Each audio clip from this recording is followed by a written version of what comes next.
Taigi, treneri, dėja, bet šiandieną pergalių serijos nepavyko pratęsti po skambios pergalės ketvirtadienį prieš Telšių komandą. Šiandieną varžovai antrojo rungtynių dalyje sportavo, tačiau koks bendras komentaras pirmiausia apie jūsų komandos žaidimą šiandieną? Na, visų pirma, kaip ir prieš varžybas minėjau, kad Nojaus vis dėlto labai mums trūko. Jis toks kaip ir pagrindinis žaidėjas, vienas iš pagrindinių žaidėjų.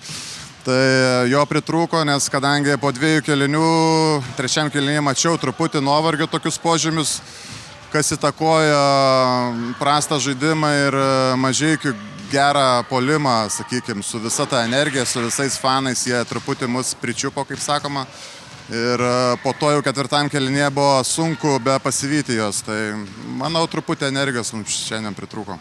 Tai galite teikti, jog ta būtent trečio kėlinio sunkiausia atkarpa lėmė energijos trūkumą prieš Mažeikių komandą? Taip, būtent po ilgosios pertraukos, aš manau, ir Mažeikiai gan gerus pokyčius padarė tiek puolime, tiek gynyboje.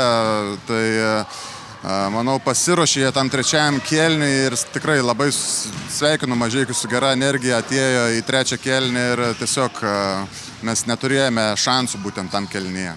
Na, treneri, gal atskleisite, šiame sezone Tadas Karaninas daugiau žaidėjo rolės vaidmenį užima, tačiau šiandieną kas trukdė galbūt jam gauti daugiau minučių esant tokiai išretėjusiai sudėčiai?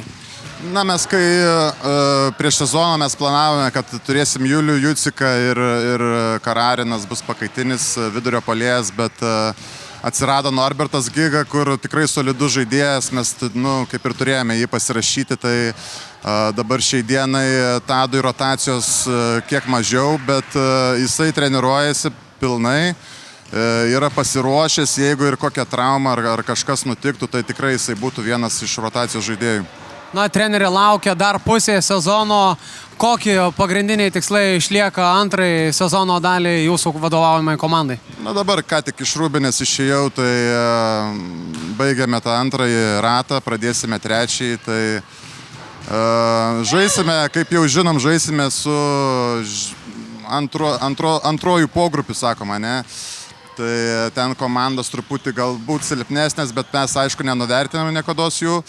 Bet aš manau, norėtume maksimaliai pergalių patirti būtent tam trečiajam rate ir su ta energija įeiti į atkrintamąsias varžybas ir ten, truputį pasispardyti, kaip sakoma.